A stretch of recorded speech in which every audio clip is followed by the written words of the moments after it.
আলাইকুম। আজকে আমি ছোট মাছের রান্না করেছি। ছোট মাছ, পাঁচমিশালি মাছ। প্রথমে তেল, লবণ, হলুদ, মরিচের গুঁড়া আর জিরা বাটা। পেঁয়াজ দিয়েছি বেশি করে, কারণ আমি এটা পেঁয়াজ দিয়েই রান্না করব। কাঁচামরিচ আর মাখানোর শেষে ধনেপাতা ব্যবহার করব।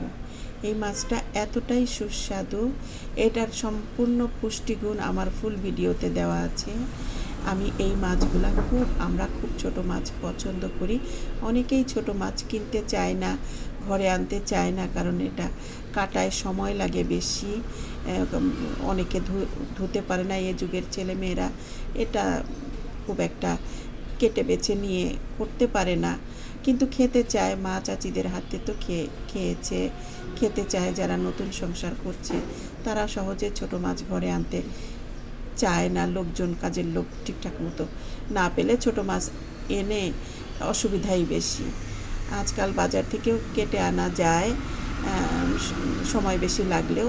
এনিওয়ে, আমি ঘরে আনিয়েছি ছোট মাছ। আমি মাঝে মাঝেই আনাই। আমি আজকে ছোট মাছ রান্না করেছি, পাঁচমিশালি মাছ। এটা সাংঘাতিক মজা। আপনারা এভাবে রান্না করে খেয়ে দেখবেন। খুব ভালো থাকবেন সবাই। আল্লাহ হাফেজ।